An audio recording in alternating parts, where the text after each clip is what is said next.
Andy, my dude, have you heard of the magical website builder known as Squarespace? Ugh, not another Squarespace ad. I feel like every podcast is sponsored by them. Hey, don't knock it till you try it. Yes, okay, it is overhyped, but actually it lives up to the hype. Squarespace is like a website fairy godmother. With a click of a button, your site transforms into a beautiful masterpiece. A website fairy godmother? That sounds interesting. What makes it so magical? Well, for starters, those slick templates make anyone look like a professional web designer. Pick one, customize the colors and fonts to match your brand, and voila. Plus, the drag-and-drop fluid engine is so easy, your grandma could build a site on Squarespace. Well, she did knit me a lovely scarf last Christmas. Maybe website design is next. Exactly. And when you're ready to sell your Nana's handmade scarves online, Squarespace has built-in e-commerce. Add a store with one click. Get flexible payment options. Then watch those sales roll in. And when she wants to teach others her steezy scarf skills, Squarespace's new courses feature is just the ticket. Nana can set up her curriculum and enrollments and payments in a snap and become the next e-knitting influencer. Oh, wow, you really sold me with the grandma angle. Sign me up for that free trial.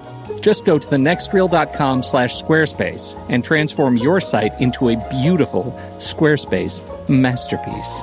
Well, thanks, Pete. Even though it's overhyped, Squarespace actually sounds perfect for Nana's site's needs. Appreciate the warning on the ads, though. I'll brace myself next time I listen to a podcast. Anytime. Let me know if you need any help getting that site up and running.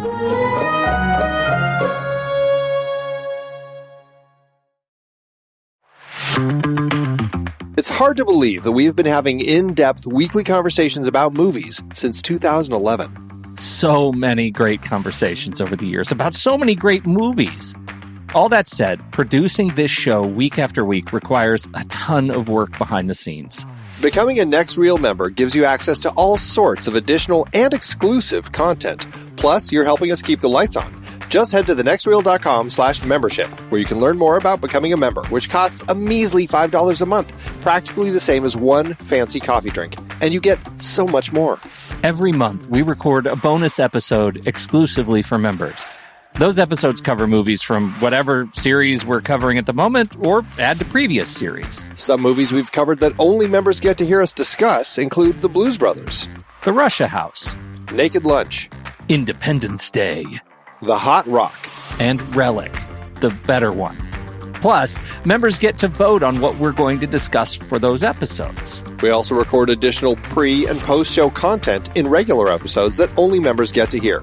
Like conversations about similarly themed movies. And answering listener questions from our live member chat. Speaking of our live member chat, we record almost all of our episodes in Discord, where members can chat right along with us live. Members get access to other members-only channels in our Discord community as well. On top of all that, members get all episodes a full week earlier than everyone else in a private Next Reel feed just for them that includes all the shows in the Next Reel family. The Next Reel, the Film Board, movies we like, Sitting in the Dark, and more new projects on the way. To top it all off, members don't have to listen to ads. We've already eliminated those annoying, dynamically inserted ads that, let's face it, we all hated. We are listening to you. We love podcasting for a living, and those ads help to pay the bills. Now, we're counting on you, dear listener. We promise. We aren't going back to those terrible, dynamically inserted ads that don't relate to us at all. All we ask is that you consider supporting the Next Reel family of podcasts with a membership. Again, it's $5 per month or $55 per year. Just head to thenextreel.com/membership. thenextreel.com/membership. Get your access to early, ad-free episodes with bonus content, member bonus episodes, and access to member channels and live streams in Discord by signing up today.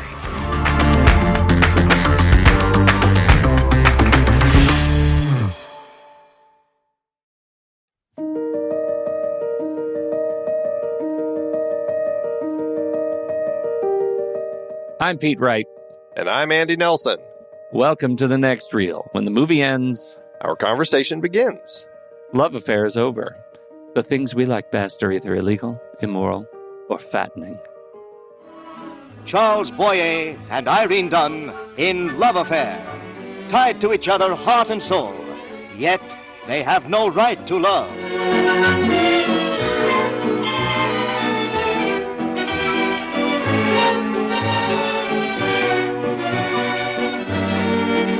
pictures can boast of such exciting love sequences, such sentimental scenes, such fire and fury of a boyar desperately in love, fighting the woman he loves, fighting the world he hates, to keep the one thing so vital to his happiness.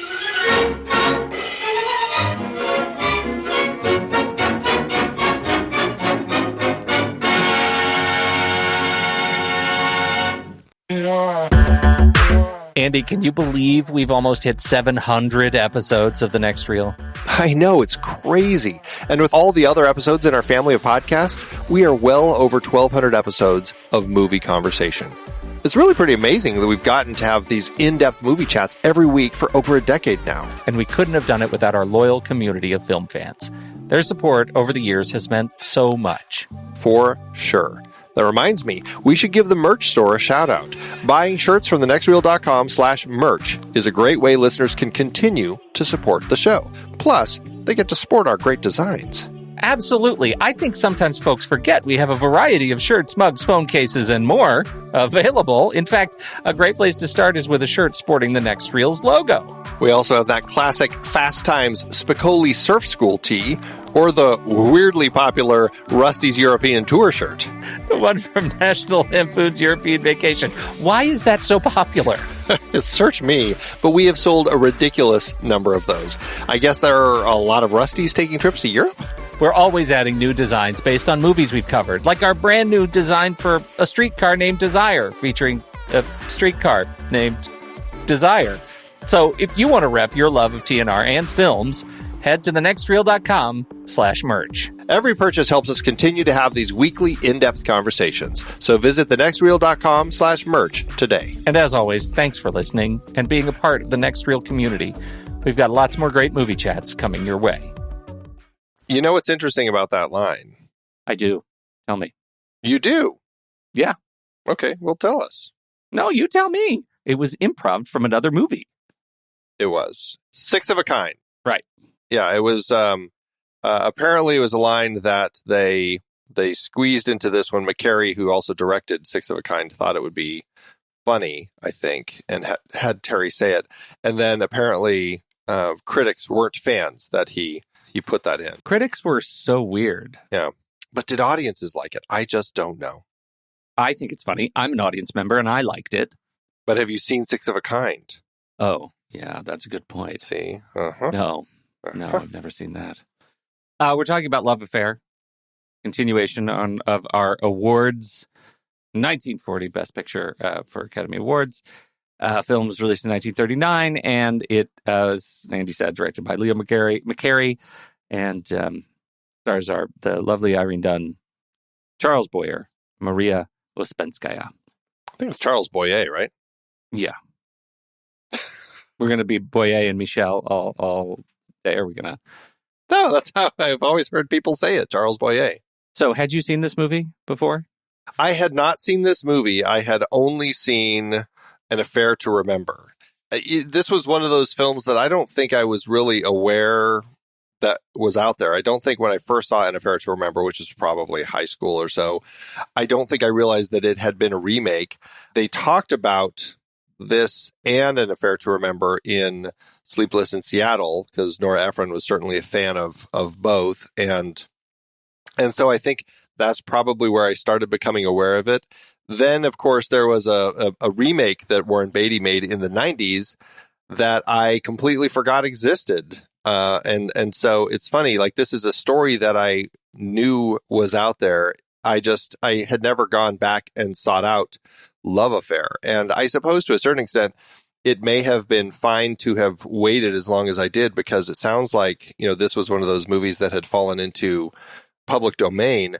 And so most of the releases were pretty crappy until a fairly recent restoration, like 2020, where they actually found a print and did a 4K restoration. And it's stunning to watch now. It's just a beautiful film to look at. It is absolutely beautiful. I had seen An Affair to Remember, and this is very similar to the Leo McCarey helmed remake of the film.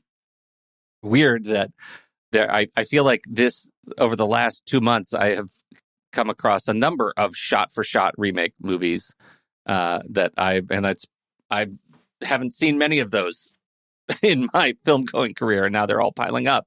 So it made this film very familiar, and yet there is something about Charles Boyer and Irene Dunne that are incredibly sort of uniquely charismatic in this film in this period. And so I think the degree to which I like it is directly related to the degree to which I can get swept up in the romance of it. And I'm curious to what degree you were swept up in the romance of it. Yeah, it is interesting because before, in preparation for this, I actually rewatched An Affair to Remember, and then I watched Warren Beatty's and Annette Bening's 90s version that was, once again, just called Love Affair. And it is interesting to see how largely there's not a huge change in the structure of the story in any of them. And, only kind of minor changes across the board that we'll certainly talk about. But it was interesting to never have seen this, watched both of those remakes, and then come back to this one and really see how the core of the story is so strong and so in place when McCarey first made it, that it was one of those movies that it's like, well, I don't know if we really needed to do a remake. Although I think that it's a timeless story, so I think it's fine to kind of have those other iterations where it's, different people, different times, and I think it can still work. I think, to your point, watching Charles Boyer and Irene Dunne in this particular version, they had a wonderful chemistry that I really did connect with and enjoy, and I certainly get swept up into the romance of their story. I find that to be very touching. There are some story elements that I always kind of struggle to click with. I'm not quite sure on some of the elements, that the machinations that they go through in kind of the second part of the story. But it always builds to just such a satisfactory climax that it's hard to complain too much. I agree with you. And I think that's my experience of watching this. And Fair to Remember, obviously, is that like through the course of the movie, I'm like, ugh, bogus, dumb, silly, never happen. Ugh, look up, bogus, dumb. And by the end, I'm weeping. Like, it is that kind of movie that I don't even realize that I'm an old softie until we get to the end. And I'm like, oh, thank God, everything's resolved. All this silliness is resolved. And I could just put it away.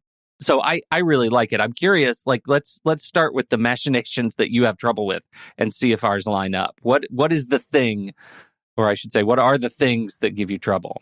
I think the key one, there's really two that I kind of struggle with. The first one is the decision to wait the 6 months for the reasons that they have, as opposed to just kind of like, let's just call it off with the people that we are to whom we are betrothed, and let's just make a life together. Like, instead of just going that route, they have this, let's take 6 months and see if we can figure ourselves out and prove that we can actually survive on our own, and then meet up in 6 months. Like, I love the 6 month plan. I think that's really clever. Obviously, it's something that we've talked about when we looked at the Before trilogy. It's kind of a fun little device in stories, in love stories, to find two star-crossed lovers who there's this sense of them being made for each other, and it's the tool that they use to kind of come back together and firm their relationship together. I love all of that. It's just the reasoning. I buy into it. I think I can buy into it with the characters. They're obviously people who just have, as he said, I've never had to work before. I need to figure that out. So I can kind of buy into that. Like, that's one of those things that I can kind of buy into. It's just a little rough for me. The one that I always have a harder time with is her decision to wait until she can walk to hook back up with Michel, because it's, I don't know, it's just such a strange reasoning to kind of hold off on things. It does allow for the story to build to that amazing finale. But when we're having those conversations, where she's having those conversations with her ex and he's trying to help her, and she's just like, no, I don't want to see him again until I can stand and run to his arms on my own 2 feet. I'm like, really? I mean, come on. Like, that's another thing that I struggle with a little bit. Yeah. No, we have the same struggles. Those are the two that I'm principally saying, ugh. Silly. And the fact that what I want out of their relationship doesn't align, it doesn't comport with the reveal at the end of the movie. Like what I want in a relationship to make it feel more real would not satisfy the needs of the dramatic, romantic arc of the film. It would make it more real and the movie would end. And so I kind of feel like by the time we get to him discovering the painting in her bedroom and realizing the truth about her situation, I'm bought in. I'm back around, and I've done another lap, and I'm feeling good about things again. But along the way, it's a long journey for me to kind of stay out of my head and think, why would she do that? And maybe there's a different movie that deals with that's not like a romantic comedy, that deals with the grief and shame of going through such an injury and feeling like you need to hide it. That is not this movie. And I think that's where those things sort of collide for me, that I have to, they have to get out of the way. And I obviously can't say anything about like what that would really be like if I were injured in such a way and suddenly paralyzed and had to, like, if this had really happened, what would I be really feeling? What kind of grief and shame would I be feeling? I don't know. Maybe I'd make exactly this decision. But this romantic comedy, it doesn't play that way.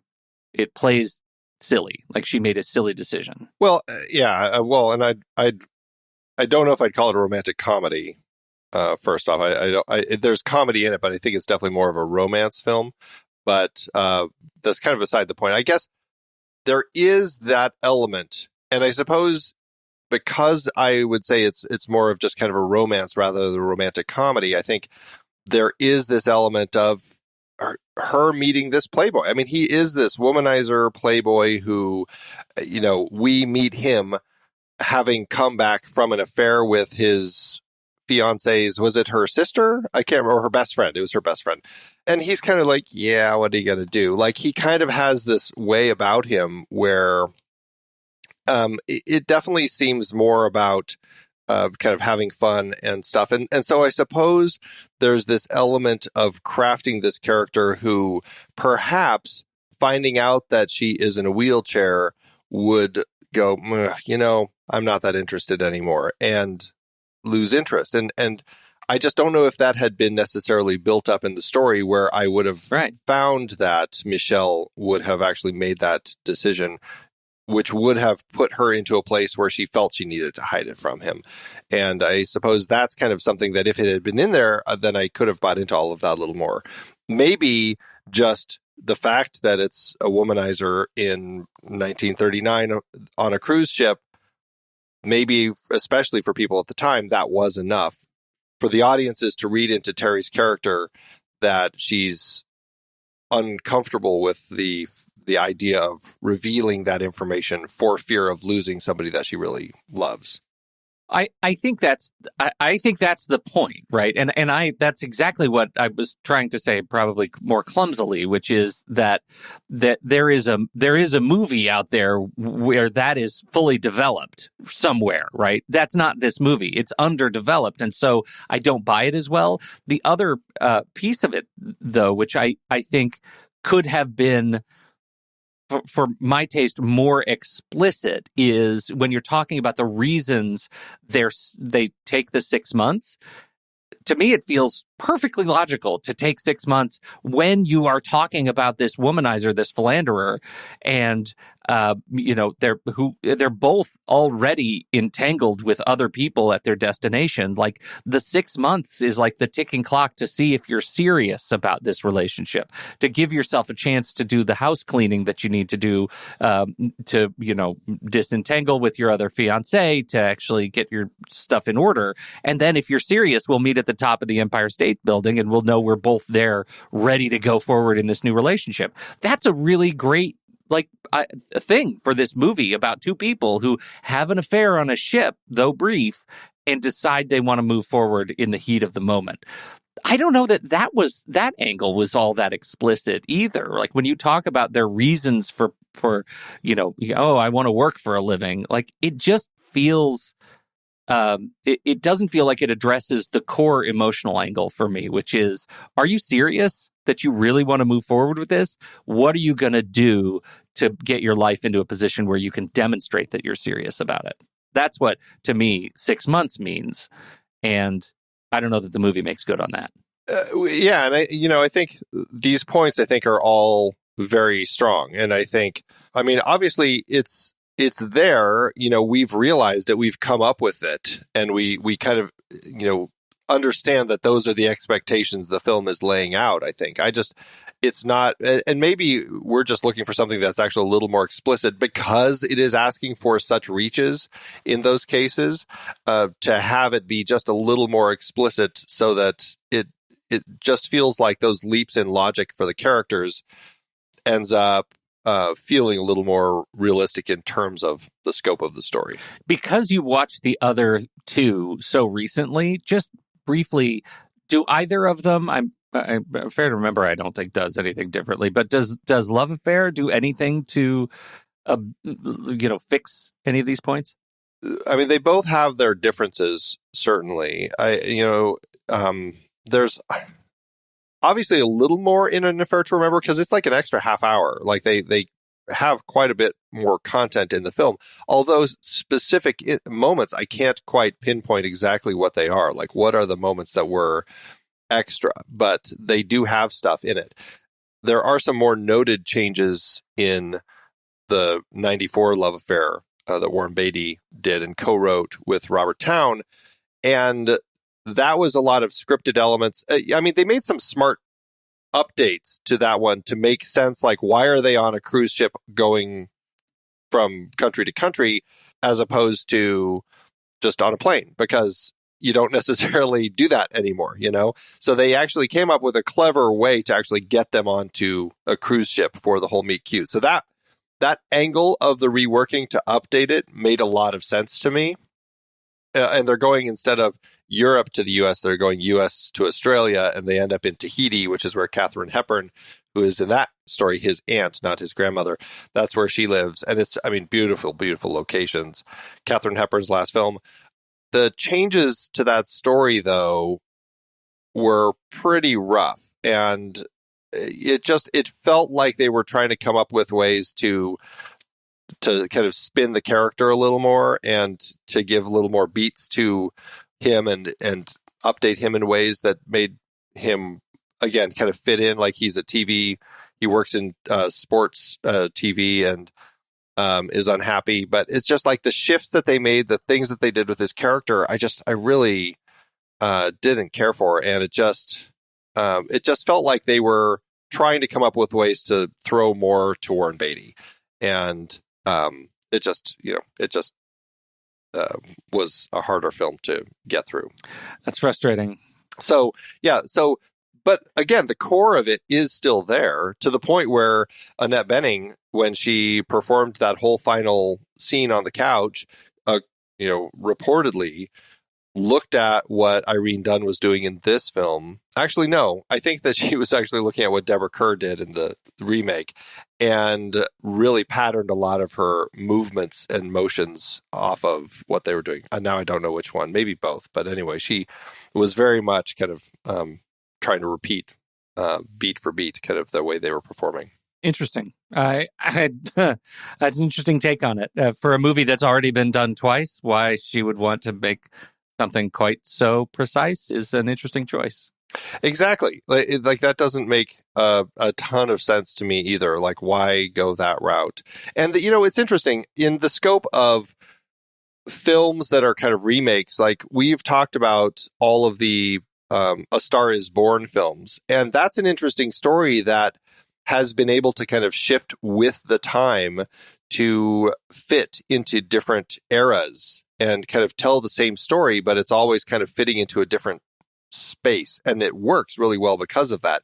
This story, it does kind of have this timeless feel to it, and so there is this element to it where it's like, well, I don't know if they need to remake this one because the story ends up being so much the same, to the point where the beginning of the film in every single iteration is always news reports coming out of either the news, or in the Warren Beatty one, it's like Entertainment Tonight, of the latest news on this person is taking this womanizer is taking this trip. Watch out, ladies. He's getting married when he's getting back. And like, you get it from the 3 different countries in each of the different versions. And so it's kind of funny, like they are really doing everything they can to absolutely, I mean, again, it's not quite shot for shot, but really kind of craft the exact same story over and over. And it's just, as much as I love An Affair to Remember, possibly a tiny bit more than this one, it is one of those stories that I'm like, I just don't know if, unless you're going to really do something unique with it, I don't know if it needs to be retold again. I mean, certainly not after Warren Beatty's. Well, as Warren Beatty, the hero romantic lead in that movie, let's talk about Charles Boyer then. How does, especially because you like the other movie, you think you like Affair to Remember a little bit better? What is the degree to which it's the Charles Boyer versus Cary Grant factor?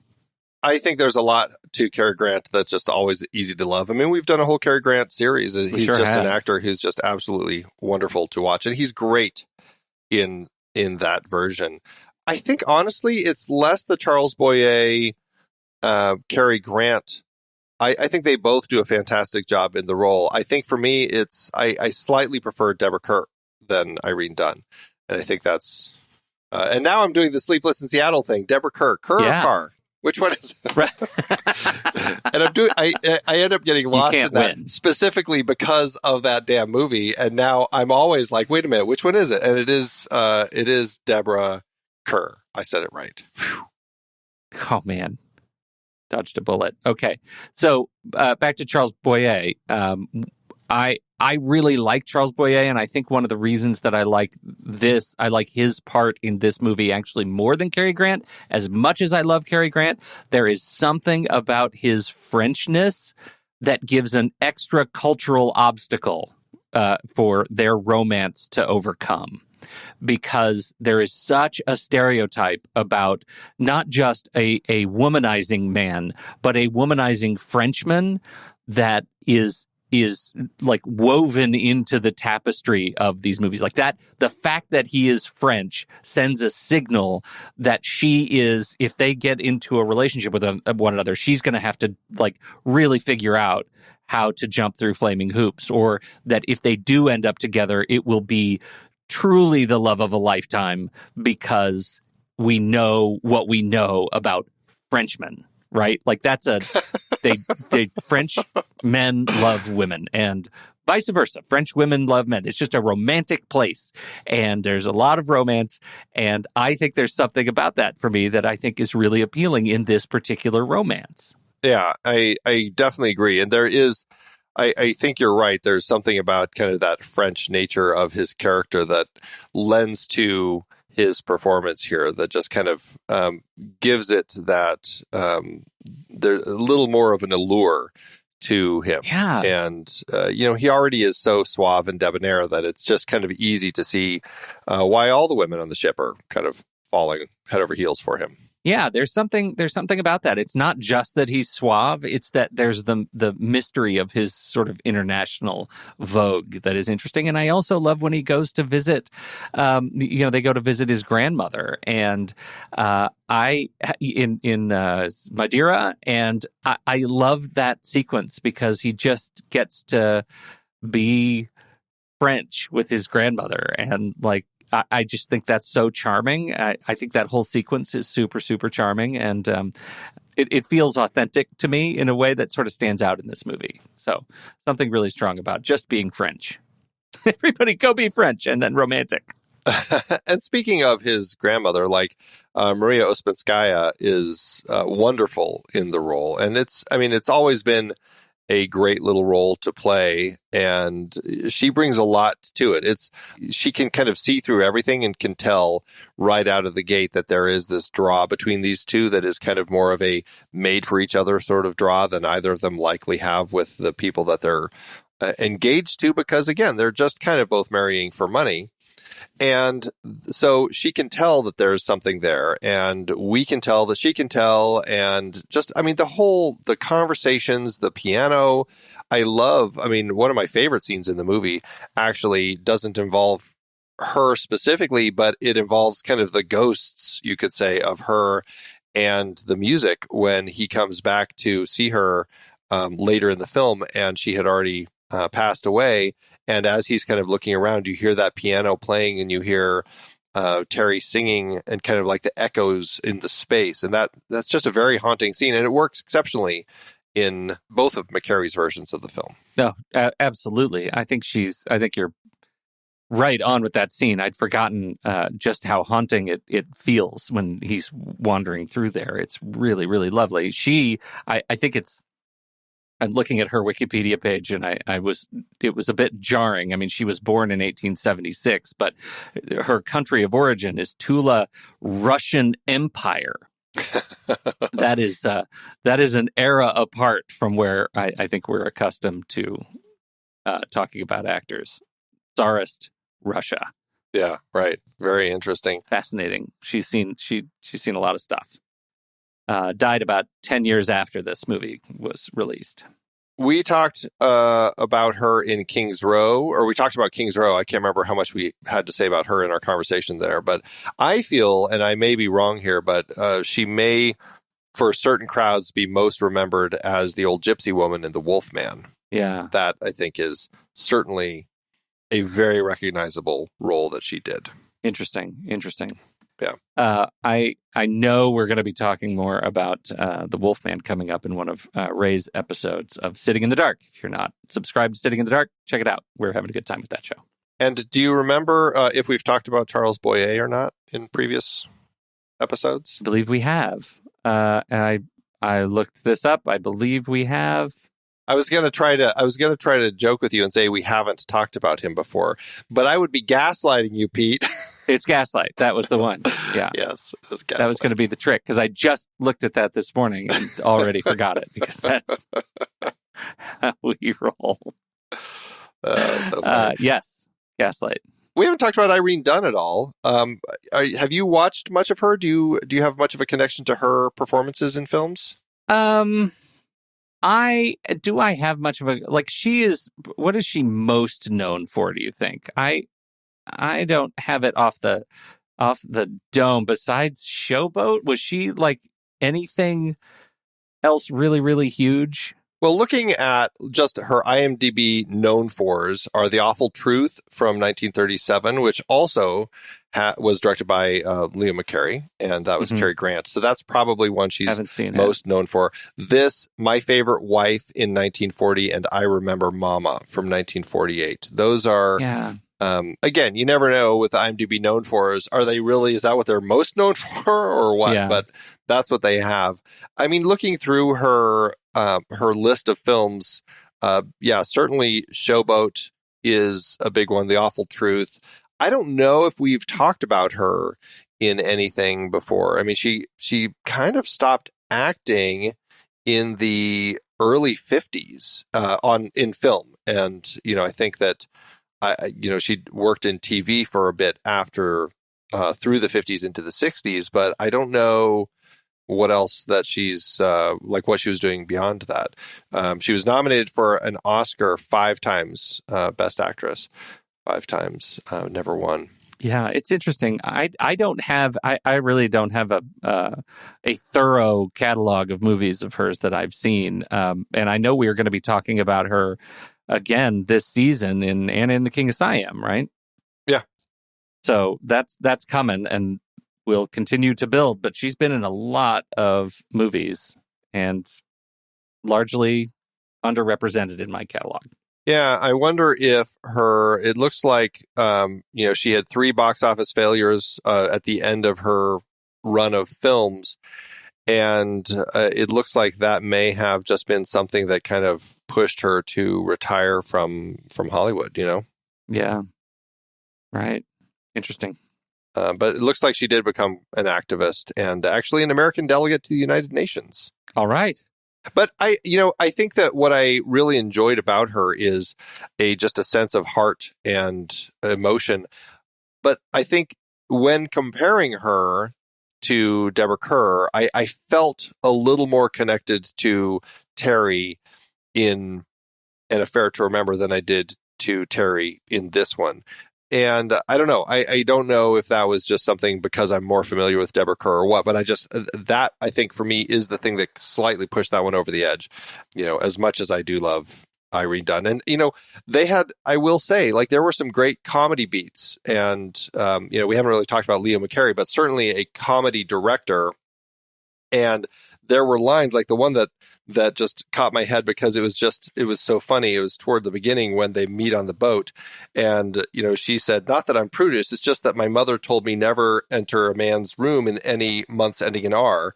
And then his response was, "Your mother must be a very beautiful woman."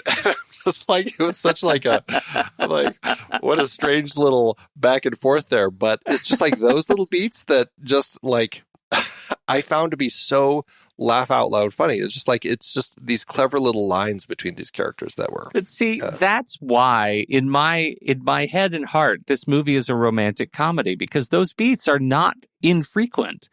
Like, there are funny bits throughout this, just in the way the movie and these characters are written. And so, we may not categorize it. It ends or there is that twist when she's actually hit by the car is, it is a deeply disheartening moment for her character journey, right? It's very sad, but I don't think that makes this movie unfunny. Right? I just really enjoy it. Yeah, I know. And that's what I was saying is, like, I would classify it more as kind of a romantic drama, but it certainly has a lot of comedy beats. I don't know. Maybe it's because of that last act. I have a hard time just calling it a romantic comedy. But I don't know. I'm not exactly sure if that's completely fair. I think there's flexibility, and it's so hard with genre anyway. It's like, where does it really land? Who knows? Who knows? But Leo McCarey, yeah. I mean, do you like him as a director? I mean, we, in our pre-show chat, we were talking a little bit about, films that take place on cruise ships, and the Marx Brothers cropped up. And, he certainly is a director who is known for some of the films that he did with them. And, the reason that he did this is because he was looking to do something a little different. He wanted to do something that wasn't just another screwball comedy. And, yeah, I don't know. What do you think of him and what he was bringing to the table? Well, it feels like some real effortless character direction, right? I've never at once felt like I was like the actors, like the performances were, in any way challenged. Like, it just felt super easy to watch these people and believe that they are human and believe that the comedy was natural. That's one of the things that when you see a comedy like this, a romantic comedy, a romantic drama with comedic beats, that I want to be able to walk out of this movie feeling like I'm capable of delivering on the same sort of wit and witticism that these people are. Like, I want to feel like the director has put me in the same league as these people, as feeling human and approachable and yet funny, right? They are in social situations, they are the best of what I could possibly be. And I really like that. It feels super authentic. And I think he delivers. Yeah, I think he captures the right comedy beats. Like, all the stuff on the cruise ship is just flawless. I mean, it all worked so effortlessly. And it just like the way that they meet and connect, and just everything was just easy, and it just was so romantic, and all of it was there, and all thanks to McCarey, just the way that he crafted it. And I think that it develops. I think there's a little bit for me in kind of this slowdown when they part ways and they're both kind of figuring themselves out. That whole stretch of the film, it's not. I mean, it's fine. It's just, I think because I love them together so much that I just kind of want to get to that next part. But I acknowledge it has to be there in order for the story to work the way it does. I did like I couldn't find the original source, but what is quoted in Wikipedia is Clark Wales' quip from this magazine that I can't find online. Recommending a Leo McCarey production is something like recommending $1 million or Beauty or A Long and Happy Life. Any of these is a very fine thing to have. The only trouble is there are not enough of them. That generally feels like my experience with his work. Yeah, right. It's interesting, like this story, like he came up with it. He was on a cruise with his wife and trying to, get over his writer's block. And when they got back to the U.S., he saw the Statue of Liberty, and he came up with this idea of these people on a cruise who meet. They're both, connect. They're both engaged to somebody else, and he kind of came up with this whole premise.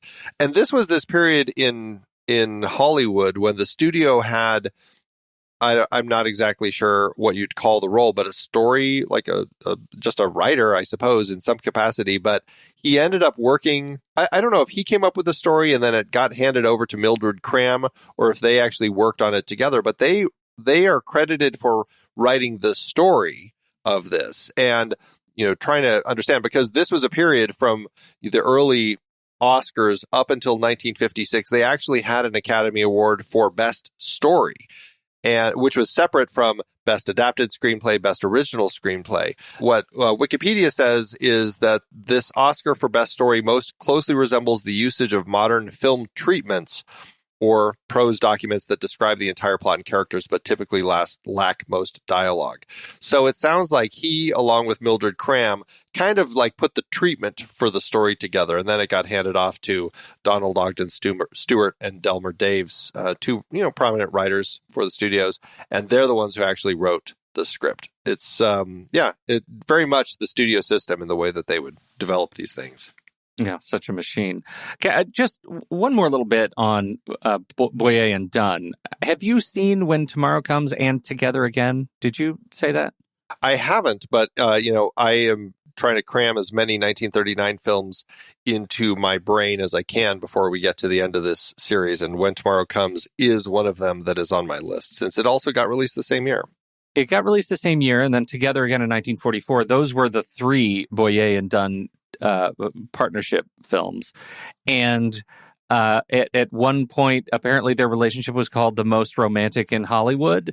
So, of course, they thrust them on screen together a number of times. I have not seen either of them, so I'm eager to hear your report, particularly on When Tomorrow Comes, if it holds up as sort of a spiritual relationship trilogy of unrelated films. Yeah, it'll be interesting. I'll let you know when I get to that one. Yeah. Something else that is worth talking about with this, because it certainly isn't something that popped up with either of the remakes, but when this film finally was done, when the script was finally written, the production code actually rejected it because they said the story endorses adultery. And this was this period when they had a lot of these issues. And it became hard for them to kind of get past that, but they were able to do it. But it's such a weird thing because it's like neither of them were married. And so I'm wondering if they actually, I don't know, I'd be curious, like if the script ended up getting developed more like, were they actually both married originally? And then they ended up having to make them just engaged so that they could actually get past the production code and get the thing made, It's sort of in the title. It's an affair, right? Like it's not like it's a surprise to anyone. But I do kind of get that. Did that perk your ears up at all as you watch any of these three movies, that this is a story about people who find their true love while they are somehow engaged with other people? Well, I mean that is the crux of the story. Like they are right. And I guess that's the challenge of trying to build a story like this with a production code where someone's going to, right. So I don't know. Yeah, that's why I'm curious. Like, I'd love to know, like, what did they have to change in order to get past the production code? I just don't know. Yeah, that's an interesting question. I guess originally, I don't know, like, how many changes were in between this, but originally he was the French ambassador. And he had been caught with a mistress and was returning to the U.S. And I guess due to everything kind of leaning toward what was going on in Europe, France wanted to make sure that they were in good stead with the U.S. And so they were really concerned about a French diplomat in a film having an affair with an American woman, afraid that might cause some... It's interesting, like the politicians at the time worried about like how films' perceptions would affect how their country was being perceived. But things were different then. Things were different then. Yeah. Well, you have anything else hot on your list? No, I think that's it. So, let's keep trucking along. So we'll be right back, but first, our credits.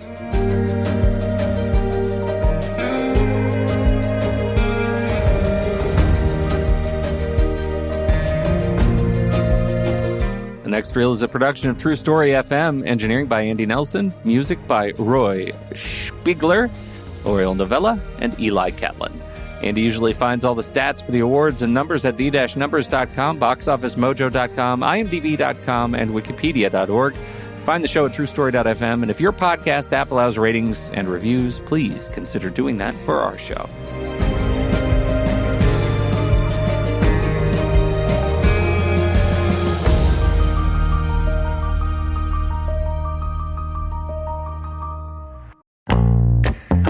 It is hard to believe we've been having in-depth weekly conversations about movies since 2011. You're telling me producing this show week after week is so much fun, but it does require a lot of work behind the scenes. If you'd like to help support our efforts, one easy way is by using our Originals page when shopping for books and movies that we've covered. Your purchases made through our links give us a small commission at no extra cost to you and allow us to keep having these great discussions. The Originals page at thenextreel.com/originals links to the source material for all of our adapted film discussions. Purchasing through our links supports the show. In Season 13, we explore various awards categories and the films nominated in them. We wrapped up our 1940 Best Picture series with adaptations of Mice and Men from John Steinbeck and Wuthering Heights from Emily Bronte's novel, not to mention the play Dark Victory by George Brewer Jr. and Bertram Bloch. The 1947 Academy Award adapted screenplay series featured Anna and the King of Siam, based on Margaret Langdon's book, plus The Best Years of Our Lives, Brief Encounter, and The Killers. The 1952 cinematography nominees included Death of a Salesman and A Streetcar Named Desire, A Place in the Sun, based on both a play and a book, and Strangers on a Train, based on Patricia Highsmith's first novel. So many great movies based on books and plays, like Beckett, The Pumpkin Eater, A Boy and His Dog, Rollerball, The Princess Bride, Congo, The Scarlet Letter, Jackie Brown, The Deep End, The Gray, The Woman in Black, and Top Gun Maverick, which I'm very much looking forward to revisiting. Get the source books at thenextreel.com/originals. Start your next read or reread from the movies we've covered. Visit thenextreel.com/originals today. So we've already really been talking about it. This movie was remade twice. Were there others that we need to think about? Yeah, actually, interestingly, well, we've talked about, this is the era of radio adaptations. There were two of those, and Irene Dunn actually was in both. Charles Boyer was only in one of them. Also, interestingly, all of the remakes, Terry has always been Terry McKay, but the male's role has always changed in every film. And I'm not exactly sure. I couldn't find anything as to why that was, exactly what was the reasoning for that. That's so funny. It's like Terry McKay really gets around. In every movie, she's hooking up with a new dude. Yeah, very funny. Is that the Terry McKay love affair universe that we're talking about? The Terry McKay love affair universe. Also, there was, speaking of the remakes, this was just a weird little thing that I noticed. But when you watch them all, you definitely see it. There is a beat when he is it's around the holidays and he's sad. It's around Christmas. And there is this, he kind of runs into somebody who's carrying a Christmas tree, and there's just an exchange of lines there or something, right? Yeah. Do you remember that? He runs into that guy with the Christmas tree? Yeah, and the guy says, they won't let me on the train. He has to walk 40 blocks or something, yeah. Yeah, something like that. They have that in each of the films, but the weirdest one was in the Warren Beatty one, because the person is hidden behind the Christmas tree, and it's almost like they're trying to do some cameo, and then they turn to walk away, and in the process hit Warren Beatty in the face with the Christmas tree. And it was such a weird thing to include in some capacity to kind of still have that scene. But I'm like, why was that the way that they depicted it? I couldn't figure it out. But that just speaks to kind of again, the reinterpretations of the story over time.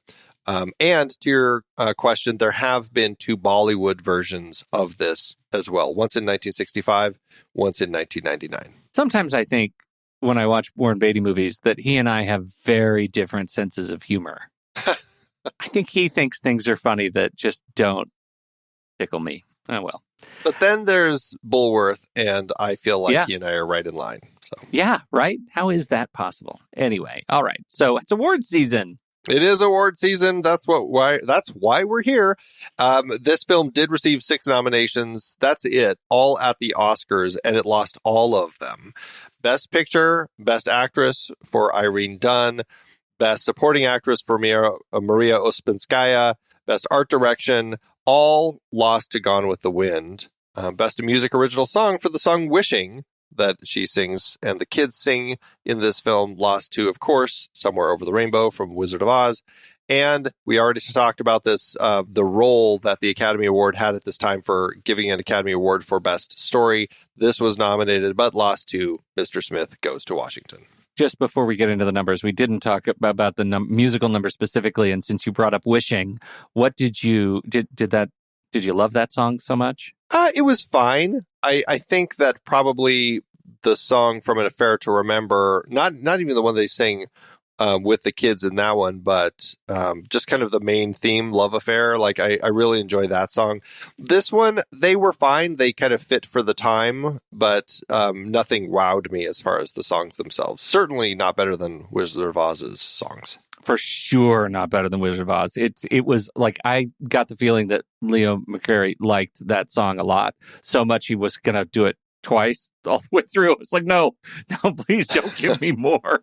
It's not that good a song, man. Anyway, how did it do at the box office?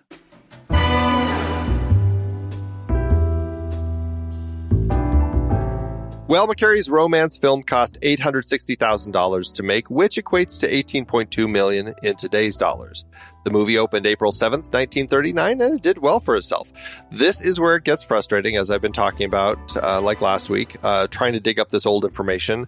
I did find the film earned $1.8 million at the box office, but in the list on Wikipedia of the top 10 grossing films of the year, it's not there, but it should be. According to the $1.8 million, it should be coming in at number 7, beating out Goodbye, Mr. Chips. So, I don't know. Who really knows? Regardless, based on what I did find, it basically would have gone on to earn an adjusted profit per finished minute of nearly $230,000. All right. So that's, maybe a magical number, but a pretty good one, and it's a positive one. Yeah. Hey, enough for McCarey to fall in love with his own story and eventually want to retell it himself. Yeah, for sure. That's actually, in the scope of pre-show chats, certainly something that we could have done is directors who have remade their own films. I don't know how big that list is, but certainly there's a conversation to be had with that decision that filmmakers have. Yeah, I absolutely think that that's worth doing. Maybe we'll have another one. Who knows? Maybe. Somewhere in our list this season, maybe there's another one hiding in there. I do love the movie. So yeah, I do too. It's a great film. It has its issues, but man, does it nail the end, and it just hits you in the heart. Just so touching every time. And so, it's an easy film to watch and revisit. And it's just, again, the restoration is just simply gorgeous right now. Yeah, lovely experience. So here we are. What possibly could come next, Andy? That's right. We'll be right back for our ratings. But first, here's the trailer for next week's movie, Of Mice and Men.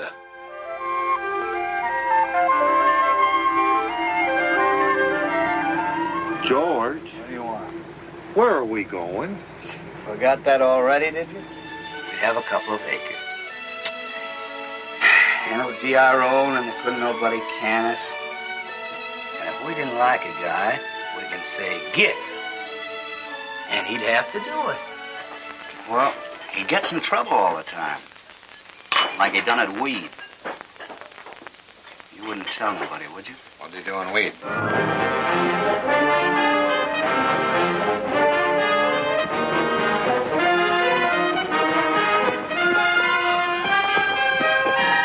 Don't let him do that to you, Eddie! Get up, get up!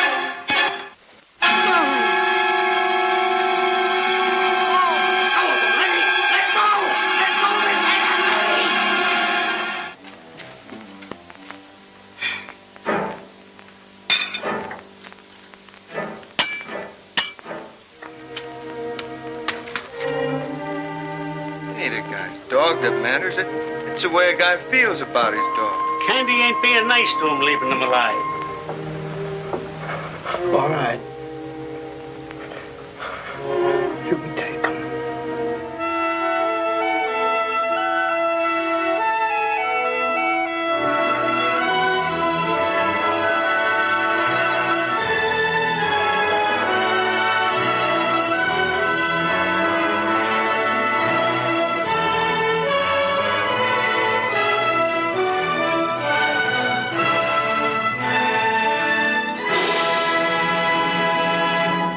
Letterboxd, Andy.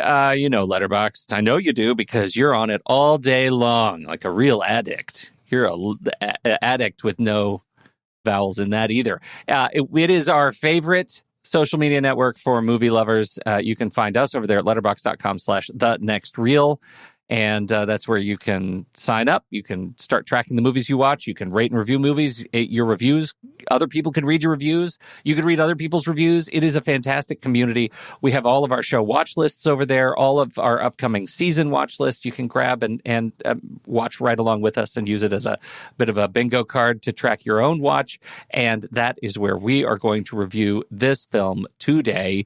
If you want to get rid of the ads and support the fantastic Kiwi team that makes this service, visit thenextreel.com/letterboxd. You'll be whisked over to the checkout page where you can upgrade to patron or pro account and save 20% off. It works for renewals as well. Andy, what are you going to do with your stars today? It's an interesting film. Like, when I watched the other versions, I think I gave An Affair to Remember 3.5 stars. Love Affair, I probably gave, I don't know, a half star. I just struggled with that one so much. But in the process of like thinking about the stories and connecting with the stories, I ended up raising my star rating for An Affair to Remember to 4 stars. And I feel like this one is right there as well. It's 4 stars. Like they both work really well. There are some things that I do struggle with, but largely, man, it's just that end just hits me in all the right ways. So 4 stars and a big old heart from me. We're right in the zone, although I think I'm going to have to rewatch An Affair to Remember because I think that's going to end up being a 5 for me, and this is a solid 4.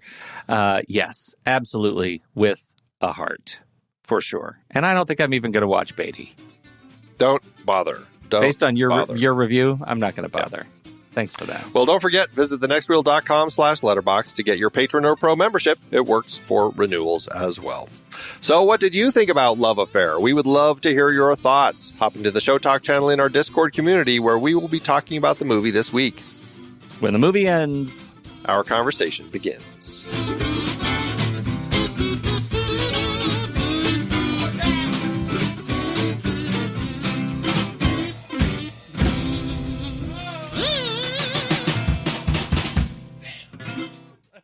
Letterboxd giveth, Andrew. As Letterboxd always doeth. Is yours long or short? Mine is short. Funny or sad? Serious. Ooh. Romantic, okay. Maybe. All right. I think mine is long. It's long, romantic, but with comedic beats. Okay. Just like this movie. Then? All right. This is a 3.5 star from Taylor Leverage, who says, Charles Boyer is like the Pokemon evolution of Maurice Chevalier. They both got the French accent, but Boyer has much more maturity and serene charisma. That's the weirdest blending of things that I've heard. But sure, I can actually see it. You know what? I'm not even going to read the rest. If you want it, Taylor Taylor actually writes an extended review of the actual film, but I think we're just going to leave it with that. It was actually just that. Pokemon evolution of Chevalier. So funny. Well, mine is a 4-star by Ham Fruitcake, who has this to say, there's a beautiful moment where Irene Dunn walks onto a balcony and leans back to gaze at the skyline wistfully. The door swings back to reveal the reflection of the Empire State Building, and I throw my arms into the air. This is cinema. Yes. I completely agree. Wonderful moment. Good note. Thanks, Letterboxd.